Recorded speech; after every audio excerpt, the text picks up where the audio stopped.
Oke guys, nah untuk kali ini aku ingin bikin podcast tapi bukan podcast banget sih, kayak istilahnya ngebahas-bahas ya tentang yang lagi rame di kampusku lah, yang katanya dosennya kok dosennya rektornya ngeprank gitu ya. Ya jadi aku ngebahas ini sama temanku nih bertiga, yang satu nih mahasiswa prestasi nih untuk yang aku tanya-tanya nih. Ya, mahasiswa berprestasi, bayangin aja coba kenapa nggak berprestasi. Timnas dapat perak bro.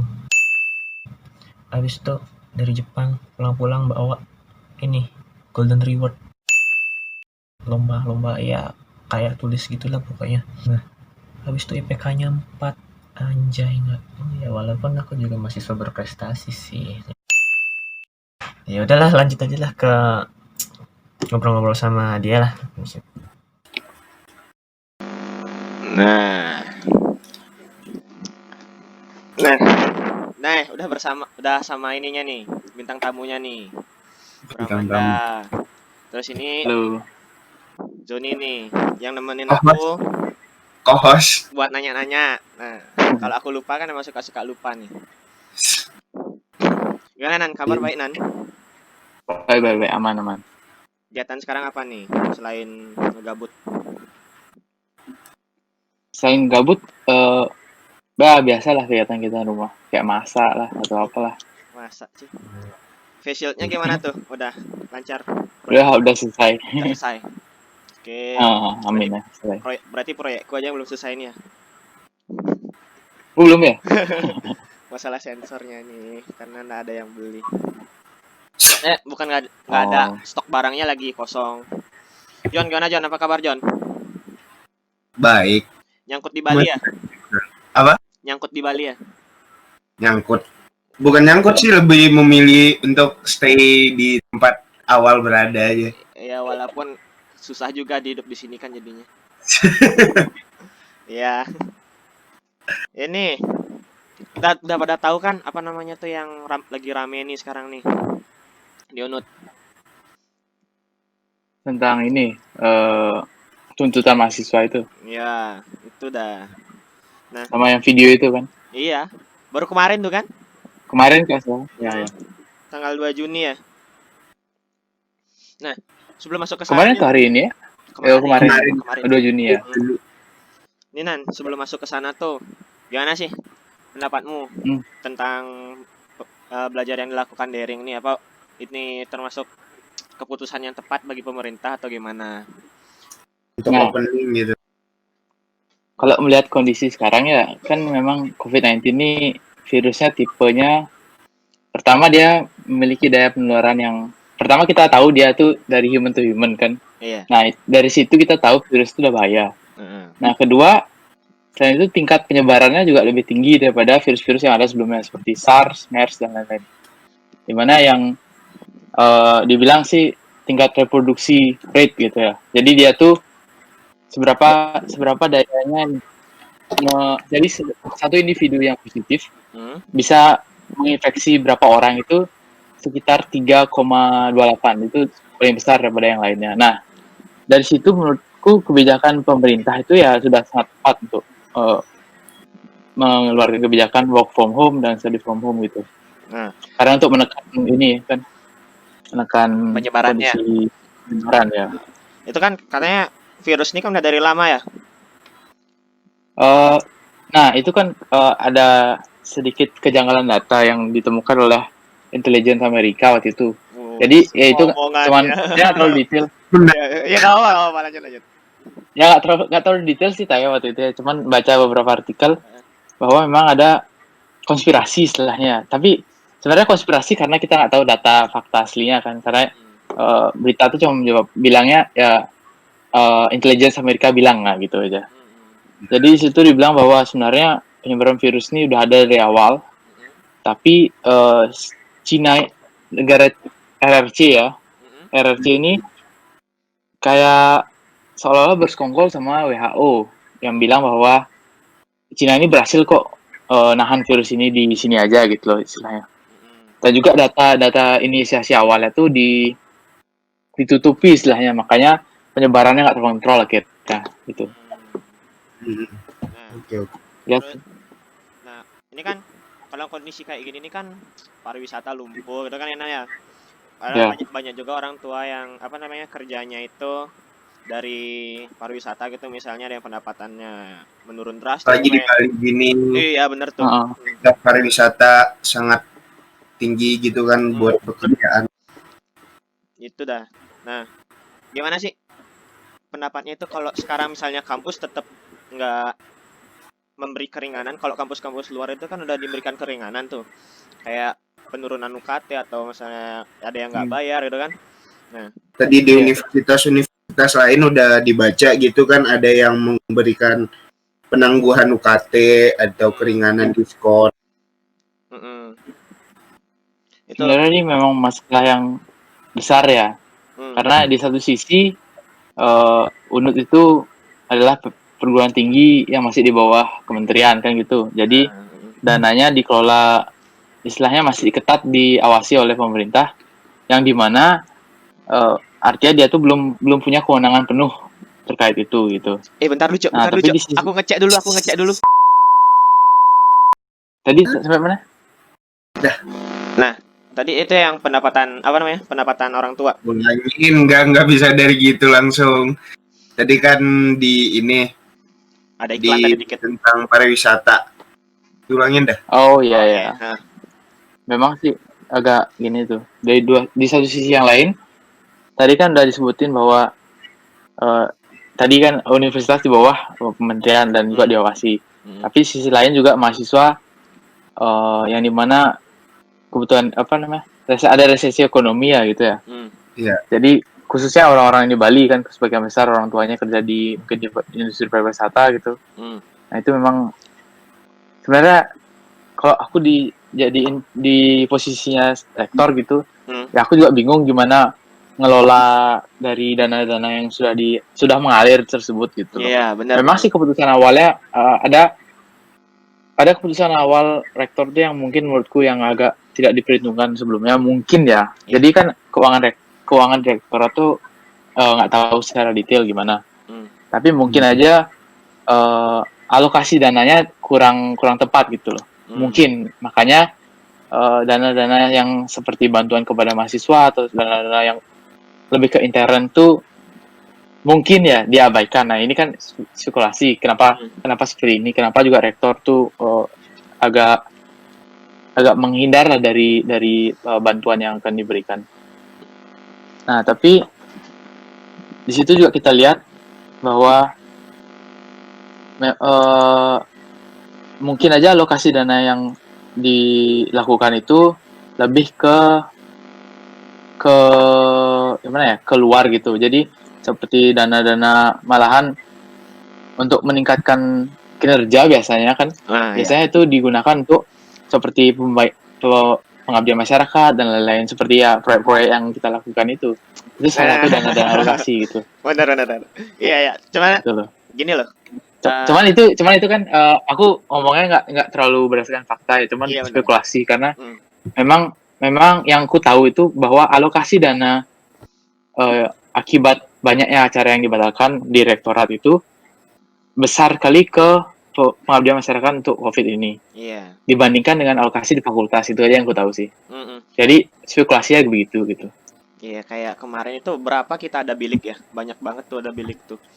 Nah, itu berapa duit kan lumayan ya. Itu. Kayak ada lagi yang kemarin tuh bantuan kuota itu kan. Iya. Bantuan kuota itu kan salah satunya sih. Iya. Cuma itu kan bermanfaat lah buat mahasiswa kebanyakan kan. Ya, itu salah satu yang intern maksudnya, internal. Cuma itu kan ya mungkin ada yang nggak dapat kuotanya juga atau kayak gimana tuh kan. Iya. Menjadi masalah. Nah, sedangkan banyak juga kita nggak tahu kan, misalnya kayak ada yang orang tuanya itu penurunan pendapatan habis itu di PHK gitu kan. Ternyata nggak dapat kuota dia gara-gara nggak bisa ganti nomor teleponnya kayak aku misalnya. Kayak gitu. Nah, terus kembali ke isu-isu penurunan UKT tuh. Gimana menurut gitu? Ya. Tuh. Sebenarnya ya memang itu cukup bingungin ya. Jadi seperti tadi yang aku bilangin itu kan memang Udayana ini masih di bawahnya kementerian, yang dimana dia masih perguruan tinggi negeri belum berstandar hukum gitu istilahnya. Lain halnya ITB misalnya contohnya. Belum ada Dia tuh standar sudah hukumnya. bisa Belum ada ya? belum, maksudnya belum Udayana belum. ada tipe yang PTN BH sama PTN yang belum BH gitu loh. Heeh. Apa istilahnya tuh gua tahu. Kurang detailnya tahu. Tapi yang jelas itu PTN BH tuh dia memiliki kebijakan penuh terhadap universitasnya itu, institutnya itu. Jadi seperti contohnya ITB itu dari awal udah memutuskan bahwa kuliah mahasiswa tuh sampai gini kan sama semester ini Sampai kan. akhir semester Nah, sedangkan kalau Udayana tuh masih setengah-setengah gitu kan. 2 minggu. Nah, itu karena bagian dari kementerian gitu loh. Ngikutin dari situ gitu. Kayak kemarin juga tuh kan.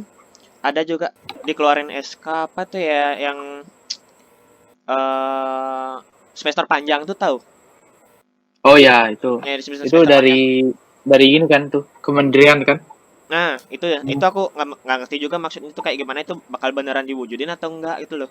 Soalnya kan dari sebagian besar SK-SK yang dikeluarin itu kan ya setengah-setengah Ya semua. sih. Sejauh ini kayak kalau di Udayana kayak belum sih ya. Soalnya belum ada istilahnya kalau Kemendikbud tuh membuka jalan itu, tapi Udayana belum masuk istilahnya gitu loh. Oh, gitu. Ya. Terus apa lagi namanya tuh? Iya, yang tahu tuh, yang BEM-nya sampai ribut-ribut itu. Gue tahu, baru nonton. Dan Ingat lagi. Itu gimana tuh? Kalau pikir-pikir tuh kan, bener nggak? Bener nggak? Recover zone. Oke, lanjut tadi disconnect, sialan. Ada banyak kali iklannya. Nah, dilanjut di tadi kan di bagian kalau ada kayak tuntutan mahasiswa tuh direktorat pada tanggal 2 Juni gitu. Udah pada lihat kan? Iya. Rame tuh. Jadi pendapat lu pada gitu gimana tentang cara atau tentang respon dari pihak universitasnya sendiri gitu? Tuntutannya itu terkait yang ini kan, yang birokrat anti kritik tuh ya. Itu juga satu ya. Ada 3 sebenarnya kan tadi. Itu habis itu apa lagi tuh yang tuntutan UKT kan? Sebenarnya permasalahan kita yang paling utama itu kan UKT ya nggak? UKT ya sih ini UKT. Kalau menurut kayak gimana tuh? Nah, itu dana kan tadi ya udah sampai ITB adalah FNMBH dan juga dia membuat keputusan yang gampang gitu loh untuk sendiri. Nah, jadi dia tuh bisa membuat keputusan UKT itu langsung cepet gitu loh. Nah, aku kalau di Udayana itu sistem keuangannya aku kurang tahu detail. Tapi yang jelasnya ya memang masih di bawahnya diawasi oleh kementerian yang dimana mungkin aja keuangannya itu udah dialirkan terlebih duluan gitu loh. Jadi kan biasanya di awal-awal tahun tuh kemarin kalau nggak salah Februari dia merancang ini dulu anggaran tahunan. Nah setelah itu gara-gara ada COVID nih beberapa kali mungkin diadakan pengalokasian dana ataupun pilihan gitu. Apa namanya? Dirombak lah istilahnya. Nah saat merombak itu ya nggak tahu gimana akhirnya perubahannya, kemana lokasinya, berapa persen ke sini, berapa persen ke sana gitu loh. Itu yang nggak tahu. Dan juga itu kan sumbernya itu juga nggak tahu dari mana, apakah dari UKT, seberapa persen dari UKT, dan kemana uang UKT itu gitu. Siapa tahu kan mungkin kenapa di UNUT tuh tidak bisa seperti itu, ya mungkin aja uang sumber UKT itu udah di apa namanya alirkan kemana gitu. Itu yang aku kurang tahu. Nah, dan jadi kan antara apa namanya? Apakah bisa itu sebenarnya ya kalau misalnya udah ditentukan dari awal bisa itu dialihkan ke untuk kesejahteraan mahasiswa lah, ada kebijakan penangguhan ataupun bentuk-bentuk pengurangan UKT. Nah, iya sih. Tapi terlepas ini ya memang datanya juga kita kurang ya. Sebenarnya kita juga bingung nggak sekarang nggak kalau orang-orang berpikir terbuka juga ya negara sama pemerintah tuh nyari duit dari mana ya nggak? Itu. Nah. Tapi kok cuman kan semua istilahnya tidak hanya kita yang susah susah gitu loh. Di sana juga susah gitu. Iya Kita benar susah kan. sama itu susah. Nah sedangkan Heeh. tapi ya kembali lagi pekerjaan orang tuanya itu yang hilang itu misalnya di PHK itu kan Ya, bilang apa kan kalau nggak ya berharap itu loh. bantuan dari pemerintah sebenarnya. Ya, Kalau di sinilah memang pemerintah harus turun tangan sebenarnya.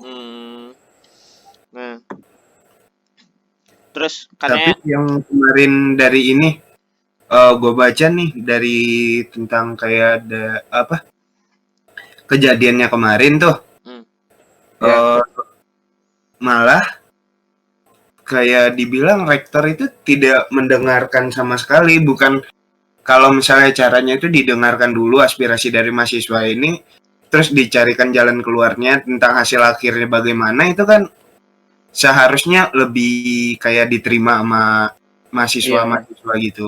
iya bayangin minta audensi aja nggak mau ya nggak? Iya sih waktu itu. Nah, Aku lihat cuman akhirnya mau kan ditandatangan tapi besok gitu ya. nah itu Harus hari ini kan. sekarang ya nah, nggak tahu Gimana ceritanya? nggak Nggak tahu tahu, nggak tahu. gimana cerita kelanjutannya itu dan itu kan Pak ini ya WR-nya yang menjanjikan ya Iya, WR rektornya Pak WR 2 kalau nggak salah WR 2 itu dua yang bang bilang ya ya. pokoknya WR wakil rektor lah. Iya, Pokoknya waktu rektor Nah, ketiga-tiganya turun waktu itu aku lihat. Di- ya beliau bilang enggak pak nggak ada janji-janji jangan kasih janji-janji gitu ya. Nah, akhirnya rektornya bilang janji, gitu Pak. gitu. Itu nggak tahu itu sumbernya dari mana juga nggak pasti juga kan gimana Iya kejadian sih. sebenarnya.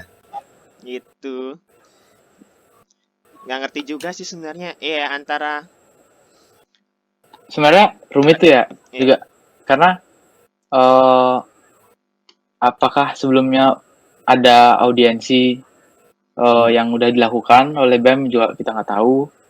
Biasanya sih ada berita ya, cuman ya jadi spesifikasinya di sini belum ada sebelumnya dan juga di sini kondisinya bahwa sebagaimana ditunjukin di video ya dari pihak rektorat menolak gitu ya istilahnya. Jadi kalau misalnya sebelumnya ada, sekarang menolak ya mungkin logis lah dikit ya. Karena istilahnya kemarin udah disepakati ngapain lagi sekarang minta gitu. Tapi sekarang kondisinya kan kita nggak tahu apakah sebelumnya ada. Nah. Dia sih beberapa mungkin ada. Yang Tapi dibilang nggak nyangkut tentang UKT. Gimana ya? Yang dibilang apa namanya tuh yang SK-nya belum ditindaklanjuti tuh yang mana ya? SK lama tuh ya? Iya itu SK lama yang duluan itu belum ditindaklanjuti katanya belum di apa namanya? Belum dijalani, udah ada SK baru gitu kan. Kayak itu juga jadi permasalahan dari BEM. Malah ya kayak itu. SK lama yang keluar itu keluarin SK baru yang kayak malah bertentangan gitu bukan sih? Nah itu Iya sih. Kayak gimana tuh? Itu sebenarnya aku kurang tahu detailnya ya. Cuma nih coba lu buka data ya. Nah, oke boleh dibuka datanya. Biar nggak asal ngomong kan. Ya agak rumit nih. Kayaknya terkait kebijakannya nih ada pertama ya, itu tentang ini SK yang lama atau baru ya? Yang baru nih. 2020. Tanda tangannya 27 Mei ya. Ini yang baru nih. Jujur soalnya jadi pertama tuh kalau aku buka SK tuh yang paling pertama lihat tuh tanggal masuknya. Ternyata diperpanjang 2 minggu kan gitu biasanya. Iya. Ya lanjut Nan. Itu memang seru itu. Pokoknya tanggal yang pertama lihat. Kadang-kadang gimana ya? Kadang-kadang pengen cepet masuk tapi ngeliat tanggalnya, aduh perpanjang gitu. Hanya perpanjang 2 minggu terus.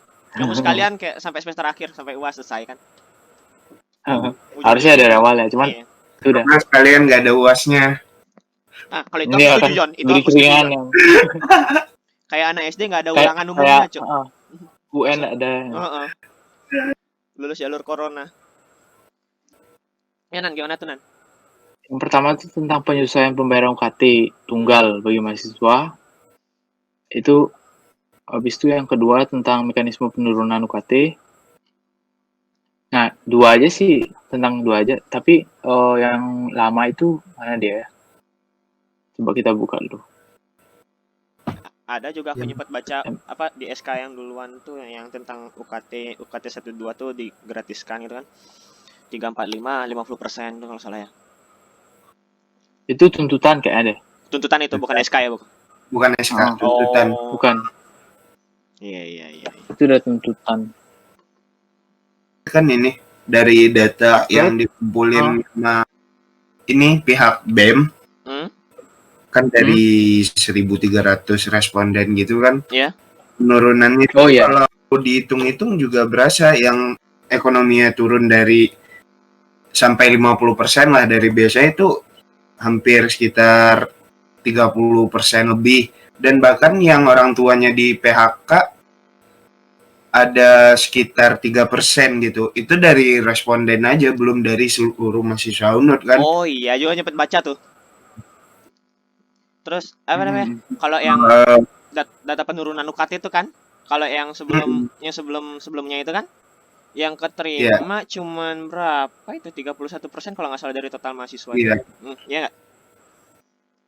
Dan jumlah yang keterima dari, kan udah dikasih syarat-syarat nih buat penurunan UKT, tata cara ini syaratnya.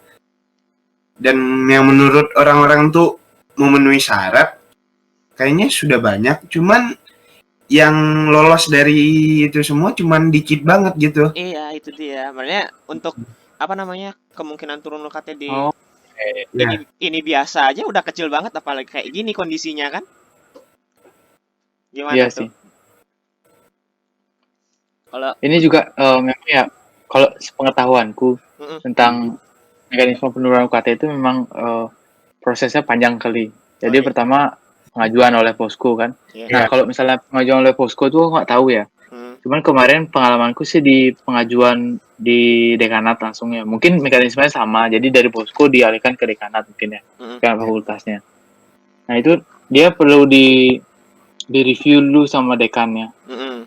Jadi di sini dekan lumayan penting perannya dalam menerima atau menolak dari kondisi ekonomi. Nah, di sini juga untuk mekanisme penurunan UKT berdasarkan ekonomi itu, kalau ekonomi ya misalnya ini kan ekonomi ya, itu cukup rumit ya. Ada banyak data yang harus dibutuhin seperti air lah atau apalah, listrik gitu.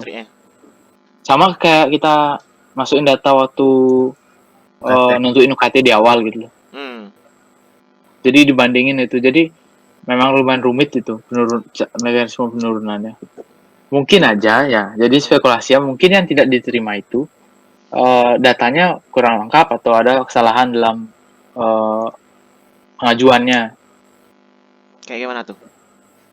Kayak misalnya ya data-data yang kurang lengkap, habis itu alasan pengajuan yang kurang tepat gitu. Oh, alasan. Karena kriterianya lumayan gini tuh, lumayan banyak.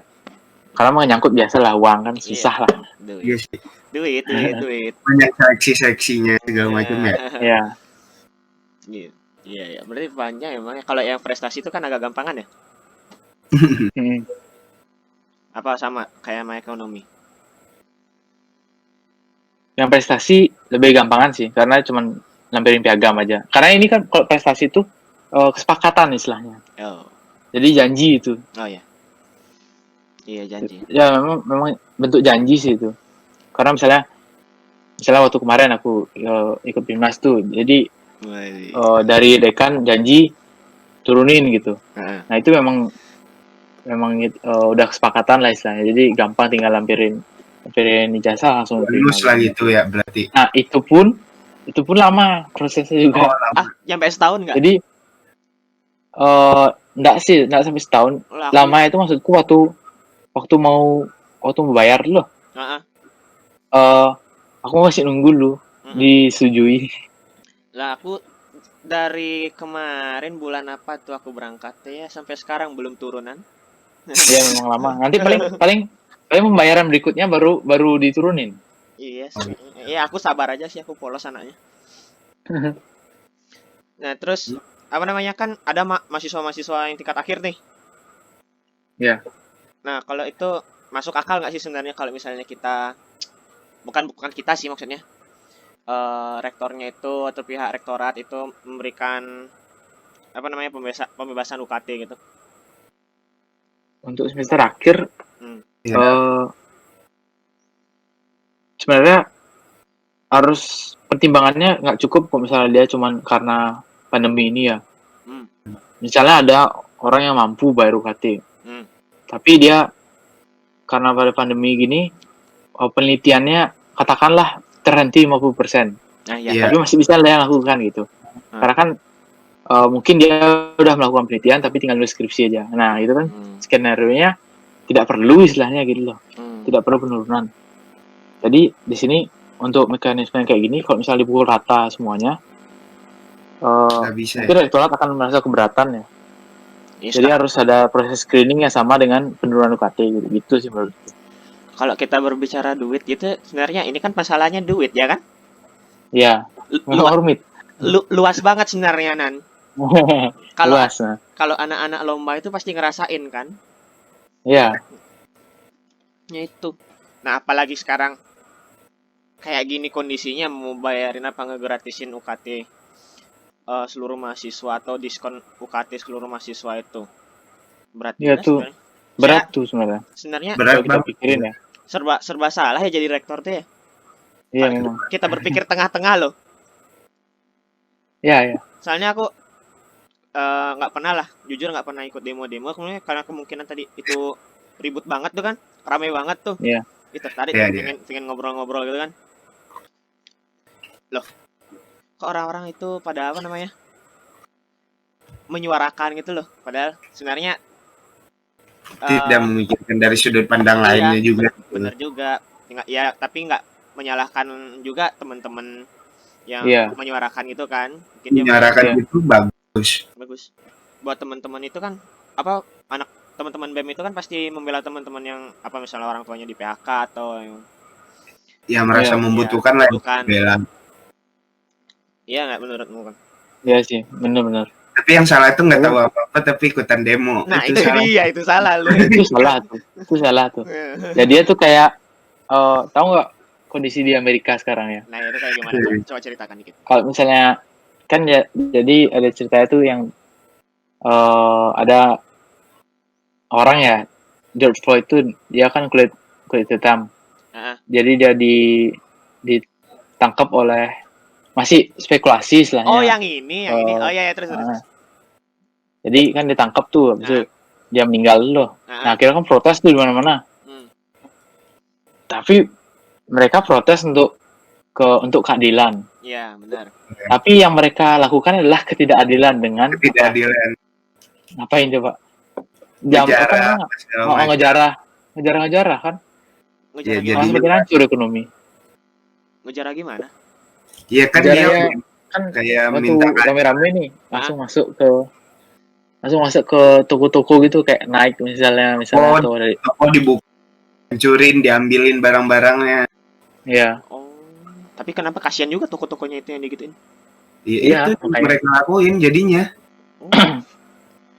Tapi kalau ngomongin Amerika kan kondisi kan dia negara yang kuat lah istilahnya, super power. Mau diapain juga super power dia. Jadi Bank of America tuh buat keputusan bahwa yang tokonya kena kayak gitu tuh diberi bantuan istilahnya. Jadi diberi bantuan pemulihan istilahnya. Nah, di Amerika kalau misalnya orang di PHK atau diberhentikan gitu, dia punya kebijakan dapat dana untuk hidup selama 6 bulan gitu. What? Itu seingatku. Dana. Jadi ya pasti dapat uang. Jadi uang bantuan dari negara. Jadi misalnya kita di PHK, langsung kita ngajukan file for apa gitu namanya itu. Jadi mengajukan berkas-berkas bahwa kita di PHK dan lain-lain. Nanti negara akan cair dana itu gitu. Itu bedanya sistemnya Amerika sama sistem Indonesia gitu. Indonesia kan lagi banyak utang juga katanya. Iya, di Indonesia juga isunya ada mau diberlakukan seperti itu, cuman prosedurnya masih belum jelas gitu. Iya. Gitu. Jadi sebenarnya dasar dari permasalahan keuangan UKT ini adalah kebijakan atau persiapan dari negara yang kurang gitu sebenarnya. Iya. Sampai apa namanya tuh? Maaf nih, Pak Menteri dicari-cari juga katanya. Nggak ada kabar. Itu ya. Nggak ngerti juga aku tuh. Kok sampai ke sana masalahnya ya? Nah itu. sampai ke sana. Tapi ini balik ke topik tadi dah. Jadi berdasarkan survei-survei yang udah dilakukan BEM kan ada ini tuntutan kayak 3 poin tuntutan gitu. Iya. Menurut si Bram sendiri itu 3 tuntutan tersebut masuk akal gak? Yang tuntutannya itu bunyinya 1, menuntut pembebasan UKT bagi seluruh mahasiswa golongan UKT 1 dan 2 dan diskon 50% bagi UKT 3, 4 dan 5 gitu dalam 5 golongan UKT. Terus menuntut pembebasan UKT bagi mahasiswa tingkat akhir sama menuntut kampus untuk memenuhi janji serta mengevaluasi seluruh kebijakan yang dikeluarkan selama masa pandemi ini katanya. Ya kita bedah-bedah satu-satu ya. Itu tuntutan itu termasuk masuk akal atau mungkin realistis buat diwujudkan atau gimana sih? Yang pertama itu kita udah ngomong juga tadi ya.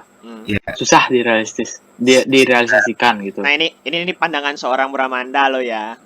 Ya, cuman pandangan. Pandangan doang. Jadi tidak ada fakta di sini. Kita beropini. Gitu. Ngobrol-ngobrol aja nih. Ya. Susah sebenarnya untuk diturunkan yang ini. Untuk merealisasikan yang tuntutan pertama ini. Karena memang sistem keuangannya kita tidak tahu gimana, alokasinya kemana. Mungkin dari pihak kesusahannya itu mungkin dari pihak rektorat. Tapi kalau kita nuntutnya gampang memang gitu loh. Nuntut memang gampang. Nah, kalau misalnya ngalokasikan keuangannya itu yang susah karena butuh rapim lagi, butuh ini. Memang susah kali mekanismenya itu, setauku ya. Dan mungkin kalau masuk akal itu tidak dari sisi kesejahteraan mahasiswa masuk akal. Tapi dari sisi kedua sisi sulit itu. Menurutku. Kalau aku jadi rektor sulit kayaknya udah botak aku kayaknya sekarang ya. Iya, pusing. Kasihan rektornya juga kalau dipikir-pikir tuh. Lanjut. Kan?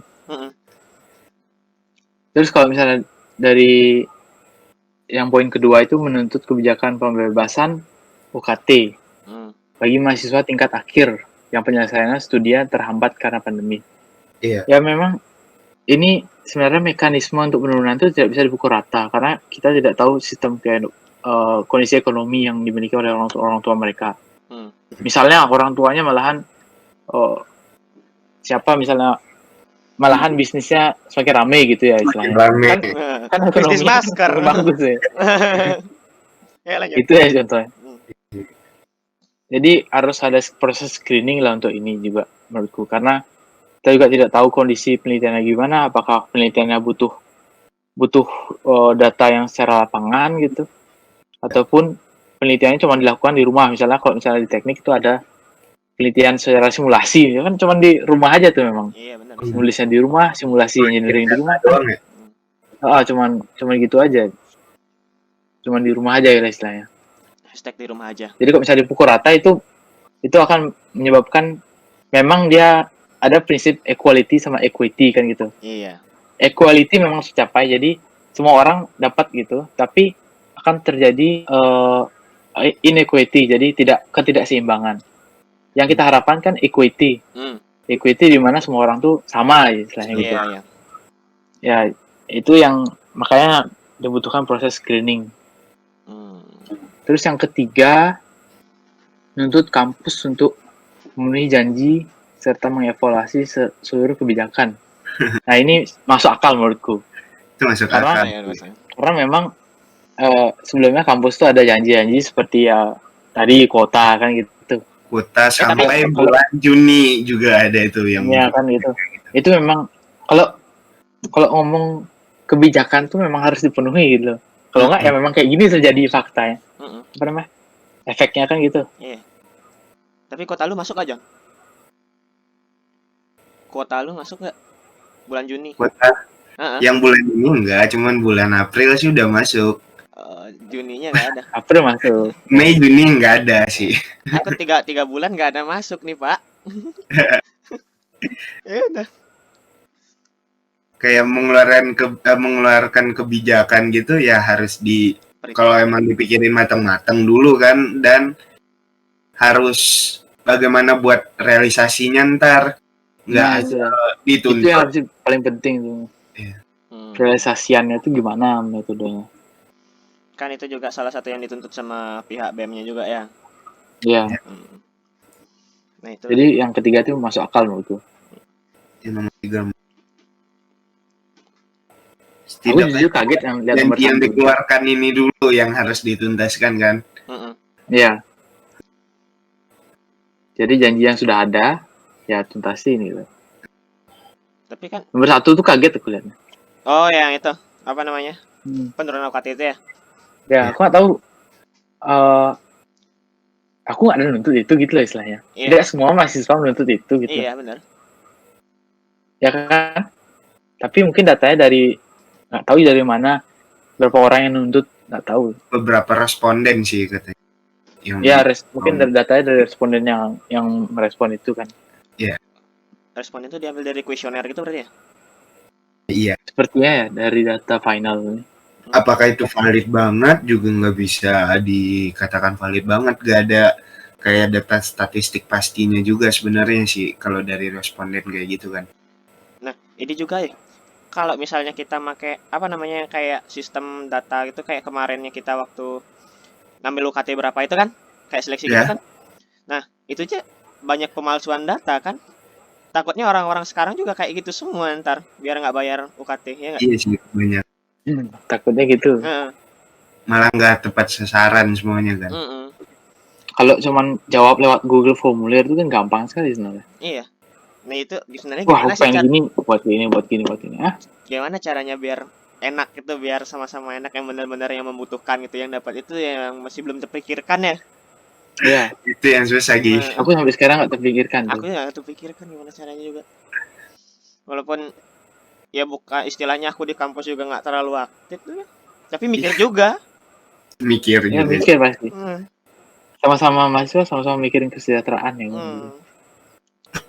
M-solver kan. M-solver, solidarity. Tuh.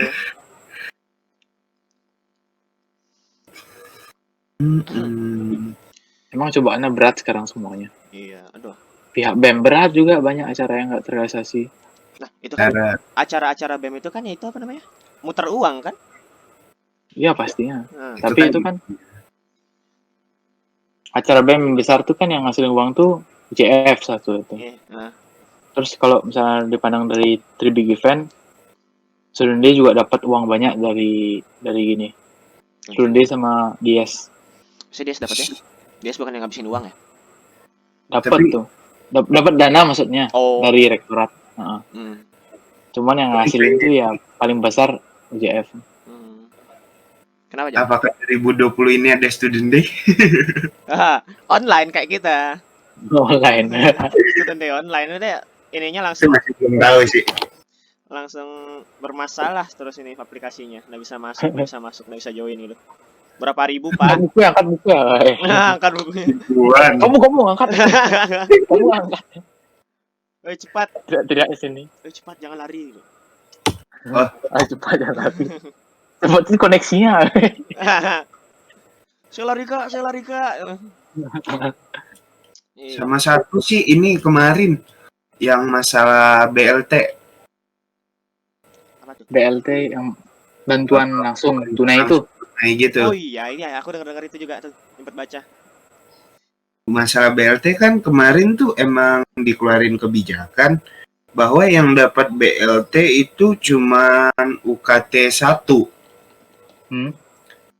Terus kalau nggak salah apa ini syaratnya juga ada harus cuman KTP Bali itu gimana gitu kemarin ada yang dengar juga gitu gua. Ya, kebijakannya itu gimana ya? Sebenarnya aku gak tahu secara detailnya gimana. Detailnya juga kurang tahu gitu. Tapi misalnya gue dengar sendiri, dengar bahwa BLT itu ada kemarin untuk UKT 1 dan itu ketika diurus tahu-taunya ada persyaratannya bahwa mengharuskan hanya untuk mahasiswa yang memiliki KTP asli Bali. Sedangkan kayak ini kan dari luar Bali, cuman masih menderita di sini hidup, kagak balik. Kue lebaran aja masih minta John ya? Iya, Nah, gua minta Yagi dikasih. Untung lo bikin tweet. Kalau enggak ya enggak ada. Ya lanjut gimana? itu tentang asumsi lah kita benar apa yang dikata Sony itu, maksudnya kondisinya seperti itu ya. Jadi orang-orang Bali ya, hanya orang Bali yang diterima untuk dapat BLT itu. Pasti itu juga kembali lagi dia berkaca pada tersediaan dana dan juga alokasi dana yang ke sana gitu. Mungkin aja ya memang di sini kita lihat ketidakkonsistenan ya. Memang mungkin pada awalnya disebutkan bahwa untuk semuanya misalnya. Iya. Mahasiswa yang ada di Bali gitu kan. Yang ada di Bali tapi tidak pulang ke rumahnya mungkin gitu. Tapi juga mungkin setelah dicek dananya, ternyata kurang gitu. Misalnya gitu ya. Iya. Nah, disitulah muncul kebijakan akibat data yang ada gitu loh. Jadi sebenarnya memang kalau misalnya seperti itu dilakukannya, pertimbangannya cukup rumit ya. Dan juga memang kasihan, kayak malahan menantarkan yang sisi lainnya gitu. Ketidakadilan tuh namanya, diskriminasi namanya kalau gitu. Cuman kan Jadi kalau misalnya memang cuman orang Bali aja dikasih, mendingan nggak usah ada sekalian gitu. Ya mendingan kayak gitu kan biar adil ya. tapi gue sih Bahaya tuh soalnya. positif aja. Iya sih.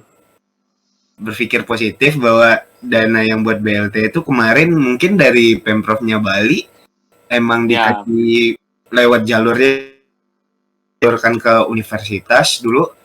Dan syaratnya emang kayak gitu, jadinya bukan dari negara kan, bisa jadi juga, cuman ya bisa jadi kita nggak tahu. Ya kita kan tadi berdasarkan kondisi asumsi gitu. Jadi kalau orang nyalahin ya asumsi. Kalau kata gue tadi lebih ke gini aja, kita tuh kayak menuntut tuh berhak, cuman masalah ketika kita sampaikan bukti-bukti dan data-data yang kuat, akhirnya diwujudkan atau tidaknya kan itu di luar kekuasaan kita juga. Iya. Memang. Nah, terus kalau menurut Kenan, bisa dibilang nggak demokratis nggak rektor kita tuh misalnya tuh? Demokratis tuh besar omongannya. Coba dijabarkan bagaimana pandangannya. Kalau demokratis sebenarnya, kalau misalnya ngomongin tentang demokratis, rektor universitas itu kan masih di bawah kementerian gitu. Di bawah kementerian di mana kebijakannya masih dipengaruhi oleh kementerian. Jadi kalau misalnya suatu universitas tuh artinya melaksanakan demokrasi secara penuh gitu. Artinya rektor itu nggak bisa langsung memutuskan langsung gitu loh dari rektor gitu nggak. Dia harus koordinasi ke menteri dulu. Kita menuntut rektor untuk bersifat demokratis, itu sama dengan menuntut Korea Utara untuk konsisten dengan nama dia di PRQ. Jadi Korea Utara itu kan namanya Democratic People Republic. Iya. Tapi kita menuntut dia untuk demokrasi, padahal dia kayak gitu. Istilahnya gitulah. Ngeri sedap kalau dengar Korea Utara ya. Ayo lanjut Nan. Jadi memang kalau misalnya menuntut rektor untuk full demokrasi, jadi ya rektor juga nggak bisa melakukan itu gitu loh. Istilahnya kalau misalnya mahasiswa menuntut untuk rektor tuh harus menyesuaikan dengan kebijakan-kebijakan yang ada, aturan-aturan yang ada, batasan-batasan yang dimiliki oleh universitas gitu loh istilahnya. Tidak sepenuhnya. Dan halnya misalnya di ITB itu dia punya kewenangan penuh gitu. Ini bedanya di kementerian gitu aja ya. Ya. Tapi sekarang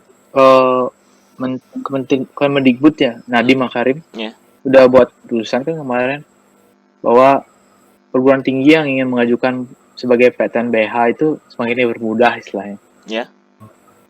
Semakin dipermudah. Jadi kalau misalnya UNUD mau mengajukan itu sebenarnya bisa, cuman pertimbangannya banyak. Banyak pertimbangan lain juga. Karena sumber dana kita nggak ada. Kalau ITB itu sumber dana besar kali. Dari mana dia dapat sumber dana? Ini banyak kerjasama perusahaan-perusahaan. Ini Habis itu perusahaan. ya perusahaan-perusahaan dia punya bisnis gitu. Oh, bisa gitu ya. Bisa universitas bisa gitu. Independen aja dia. Itu udah kalau PTNBH bagusnya gitu. Independen. Artinya tuh kayak ikatan alumni gitu ya. Bisa Ya, juga. Bisa juga. bisa tapi itu nggak terlalu besar sih. Lebih besarnya ke perusahaan sama misalnya dana hibah itu lebih ke cari dana hibah di negara-negara luar kayak Amerika. Contohnya di misalnya ITB itu dia ikut riset alliance-nya MIT. Jadi dia dapat dana dari MIT dan juga bekerja sama dengan MIT. Nah, dana hibahnya itu dari sana gitu loh. Contohnya. Iya. Jadi memang tidak tergantung dengan dana hibah yang dimiliki oleh pemerintah istilah gitu. Iya, benar. Sekarang pemerintah aja udah pusing mau ngasih THR PNS kan. Iya. Ya nggak bisa berharap banyak, ya udahlah gimana, tapi ya kasihan juga teman-teman yang orang tuanya di PHK itu kan. Nah, itulah rumit kan. Memang berat kalau jadi rektor itu. Memang kalau kayak kondisi kayak gini memang semua rumit lah. Serba salah. Ini makanya aku Ekonomi terpuruk. udah pernah mau lah jadi petinggi lah. Jadi Capek dah. capek. Gitu aja nyerah. Ya kalau masalah pemerintahan, Pak, kalau perusahaan sendiri ya harus paling tinggi dong. Yo, Dari pemerintahnya stres aku. gimana Gi? Masih ada yang mau ditanyain? Kalau aku sih udah enggak ya, udah panjang lebar tadi tuh. Udah Udah banyak. berapa? 1 jam lepasnya. Udah rela aku nggak main PB.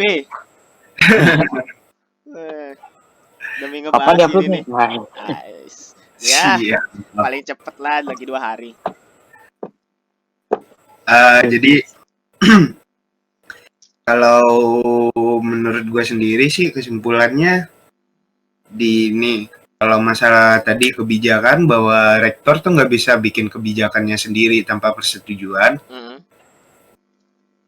tapi dengan keadaan di lapangan teman-teman yang masih menuntut segala macem tuh, kalau jalan yang mereka pingin tuh bukan bahwa tuntutannya itu segera terrealisasikan, mungkin itu ada poin kebeberapanya. Tapi poin utamanya mereka tuh kayak lebih pengen didengar. Kalau dari gue sendiri, buat rektor ada baiknya juga dengerin diskusi sama pihak-pihak mahasiswa. Iya. Mahasiswa tuh nggak boleh terlalu sangat menuntut agar segera terrealisasikan. Setidaknya kalau mereka bertemu ngomong tuh ada titik tengahnya, ada kejelasannya, nggak sama-sama keras kepala, jadinya sih itu doang. Iya sih, aku setuju sih sama itu, karena kan kemarin tuh yang tuntutan tuh kelihat kalau aku sih ngeliatnya kurang bertata krama ya istilahnya gitu. Iya. Kurang berbudaya gitu. Kurang berbudaya nggak ada. Sampai nyetop mobil itu ya? Hah? Sampai di stop mobilnya. Iya itu. Sama juga yang nanya-nanya, besok kan bener Pak? Iya bener besok. Besok kan Pak lagi tanya. Kalau aku jadi PR tuh kesel. Tapi di situ aku ngeliat itu strategi politik tuh. Dari untuk buat wakil rektornya marah gitu. Oh gitu. Itu spekulasiku ya, opiniku. Jadi kalau misalnya pas ada video di sekeliling, kondisi emosional dari wakil rektor 2 kalau nggak salah waktu itu, misalnya dia sekiranya nggak baik gitu, terus ditanya ulang-ulang kayak gitu, besok apa? Coba bilang besok, jadi ya Pak bilang besok cuma rektornya gak mau gimana katanya kan. Itu udah kayak kalau misalnya kondisi moodnya nggak baik ya, itu misalnya bisa marah, ya kan kesempatan itu, jadi tangkap kamera, iya benar. buat dah lagi, ya itu sebenarnya politis lah kayak gitu. Iya tapi kan jadinya ujungnya kayak menjatuhkan gitu nggak sih? Iya. Agak menjatuhkan dan juga ya tidak ada kehormatan sih itu. Nggak takut apa itu anak-anak BEM itu giniin rektor sama wakil rektor ya? Nggak tahu. Kalau aku takut tuh di DO ntar ya. Serius. Juga sih Gi. ada baiknya. Iya sih ya. Mm-mm. Memang Jadi- ada baiknya. Tapi aku sebenarnya tertarik masih nih ngomongin tentang demokrasi itu. Iya, nggak apa-apa. Sebenarnya di institusi itu Hmm. demokrasi itu udah menjadi perdebatan semenjak aku waktu SMA dulu. Jadi dulu kan SMA tuh aku di MPK. Iya, Majelis kita sama, Permusyawaratan. kita sama. Kita sama, sama ketua. Jadi waktu itu saat penetapan jadi waktu itu ada sebenarnya sebelumnya ada ketetapan tahun 2016. Hmm. Saat pelaksanaan Mm-mm. aku melihat situ ada kekurangan-kekurangan yang dimana Hmm. akhirnya dibutuhkan suatu reformasi atau perubahan kebijakan. Salah satu kebijakannya itu terkait dengan demokrasi dari mahasiswa untuk memilih OSIS kan gitu. Ya. Nah itu jadi selama 2 tahun tuh, selama 2 tahun tuh 4 tahun atau 3 tahun tuh. Jadi pemilihan OSIS itu berujung pada rapat. Jadi suara yang diterima Heeh. itu digunakan sebagai acuan aja untuk di rapat. Heeh. Disitulah timbul pertanyaan, apakah sekolah itu sepenuhnya demokratis? Kayak gitu. Iya. Atau apakah harus ada campur tangan dari kepala sekolah? Mungkin ini di lingkungan sekolah ya, SMA ya kita bilang. Kita ngomong dari yang paling kecil dulu. Nah itu saat aku kan buat kebijakan itu berdasarkan apa yang efektif gitu loh istilahnya. Iya benar. Jadi aku sesuaikan dengan itu. Bahwa pemilihan OSIS itu waktu itu kondisinya dulunya sebelumnya itu siapa yang terpilih dengan suara terbanyak itu yang jadi ketua. Benar. Gitu. Iya benar. Nah, seharusnya kan gitu. Itu full demokrasi gitu kan. Iya, aku kayak gitu soalnya. Nah, selama bertahun-tahun memang gitu mekanismenya di sekolahku dulu. Cuman setelah dibuat kebijakan bahwa sekarang itu jadi pemilihan ketua OSIS tuh, ketua OSIS kan ada 3 di sekolahku. Ketua umum, ketua 1 sama ketua 2. Ketua 1 tuh pada bidang 1 P5 istilahnya gitu. Ketua 2 bidang sisanya. Ketua umum tuh koordinasi kedua semuanya. Nah, jadi pemilihan umum itu hanya memilih 3 orang aja dari 5 atau 6 kandidat. Ketua umumnya yang milih. Jadi pemilihan umum tuh ya. Pemilihan umum tuh hanya memilih 3 orang untuk screening 3 orang. 3 orang ini ditentukan oleh rapat majelis pimpinan OSIS sama kepala sekolah. Nah gitu. Ini contohnya bahwa di institusi itu kebijakan demokrasi penuh tuh sangatlah gimana ya? Terbatas. Kalau misalnya kita lihat di institusi seperti di universitas tuh, mungkin sampai level BEM itu kita masih cukup demokratis ya, karena suara dan lain-lain tuh gini. Tapi kalau misalnya di tingkat rektorat lain halnya, karena sistem dari rektorat itu beda sama sistem dari BEM. Tapi pasti ada campur tangan politiknya juga pasti kan? Ya pasti itu ya. Salah satunya itu politik. Politik itu emang jahat pak, jahat politik itu. Serius. Nah itu salah satunya kenapa aku dituntut sama kepala sekolah waktu itu buat kebijakan itu gara-gara selama berturut-turut 3 tahun atau berapa tahun tuh proses itu yang terpilih hanya dari unsur geng istilahnya. Jadi kan mereka pasti dapat suara terbanyak. Nah jadi tuntutannya gitu loh, bahwa dikaji terlebih dahulu 3 suara terbanyak itu. Ya. Itulah memang demokrasi penuh tuh susah dah emang. Kayak ya pemilihan presidennya kan sampai ricuh. Ya, itu Indonesia ini hebat sebenarnya, negara hebat gitu. Karena termasuk dalam 3 negara dengan populasi terbesar yang demokrasinya penuh gitu loh. Oh, demokrasi. Bangga juga. Kayak Amerika gitu loh. Hah? Bangga. Ya bangga. Indonesia, India, sama Amerika. 3 negara populasi terbanyak dengan sistem demokrasi. dan mengalami masalah yang sama, rasisme agama. Emang rasis tuh di mana-mana kayaknya. Di mana-mana itu. Rasisme agama dan lain. Enggak, gue nggak rasis. Kalau Lu biasanya lemah. Sama si Cibe.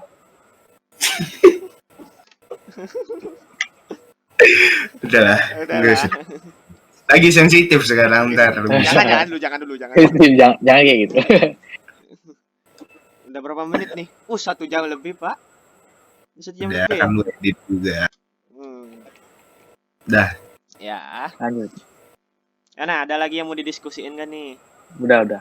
Udah sih gue. Mantap nih Bramanada, mau ngeluangin waktunya nih. Iya. Santai. Wes. Mahasiswa prestasi nih. Aduh. Ya, thank you ya, Ya, Bram. makasih ya Bram ya. Siap. Kita ngeluangin waktunya, mungkin ya besok-besok kita ngobrol lain, mungkin konspirasi ya sekali-sekali yuk. Konspirasi senang tuh. Ayo, konspirasi. Ya. Soalnya nggak ada fakta sih tuh, opini. Jadi bebas. Bebas. Berimajinasi bebas. Senang. Mau salah ngomong juga nggak apa-apa. Asal ngomong juga nggak apa-apa, orang konspirasi. Oke dah, yuk. Makasih ya Nan ya.